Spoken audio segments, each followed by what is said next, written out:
chers internautes, aujourd'hui nous allons avec vous essayer d'affronter cette attitude qui se veut vulgariser, qui est vulgarisée aujourd'hui, qui se résume en ces mots ou en cette phrase: oui à Dieu et non à l'Église. Nous appréhendons très souvent l'Église tout simplement comme une institution, comme un parti politique, comme une entreprise.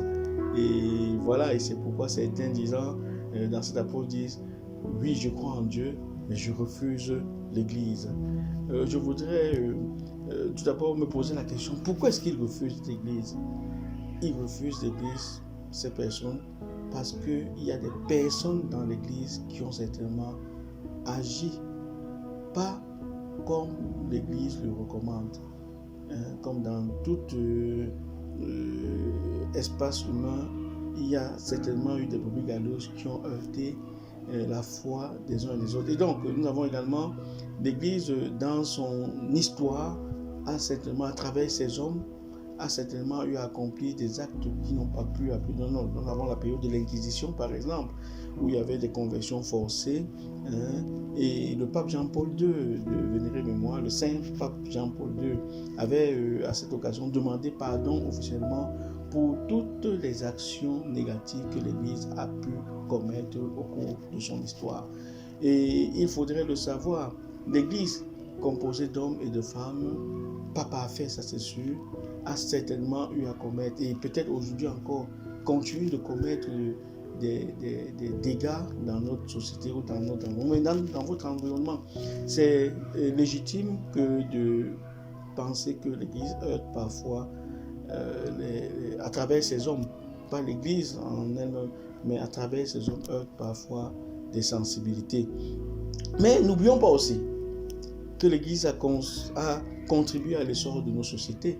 N'oublions pas le côté splendide, le côté rayonnant de l'Église, parce que nous pensons très souvent la balayer, ces moments-là, nous pensons les effacer comme cela. L'Église a participé à l'essor de nos sociétés. L'Église aujourd'hui, en 2026, est encore la première dans l'éducation, prise individuellement.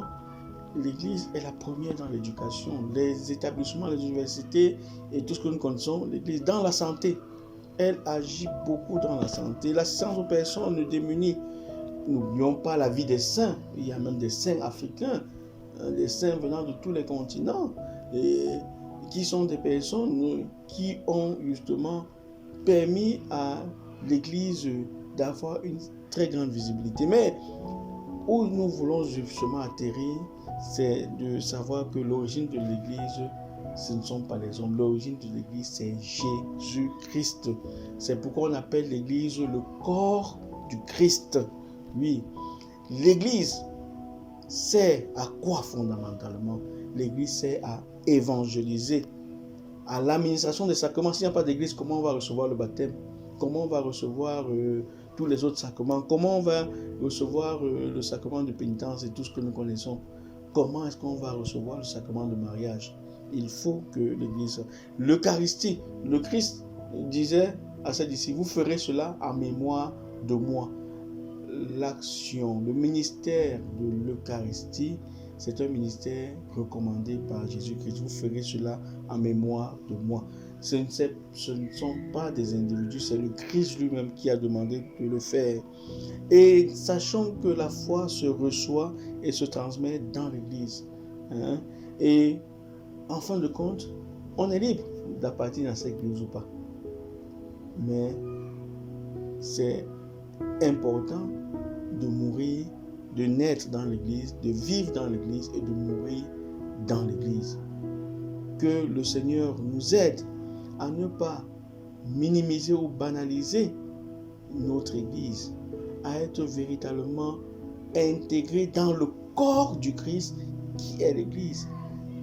Pour être dans le corps du Christ, il faut être dans l'Église, que nous puissions être véritablement dans ce corps du Christ, en recevant les sacrements, en étant aussi des modèles pour nos frères, en aspirant aussi à la sainteté, parce que ce n'est pas l'Église dans son ensemble c'est mon action qui ternit l'image de l'Église. Si chaque chrétien changeait, si chaque prêtre, chaque évêque, chaque cardinal essayait de revoir son attitude dans la société, alors l'Église rayonnerait davantage.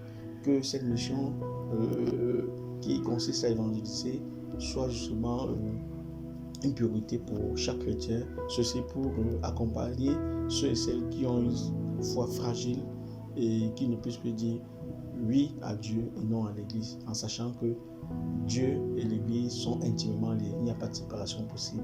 Que le Seigneur vous bénisse au nom du Père, du Fils et du Saint-Esprit.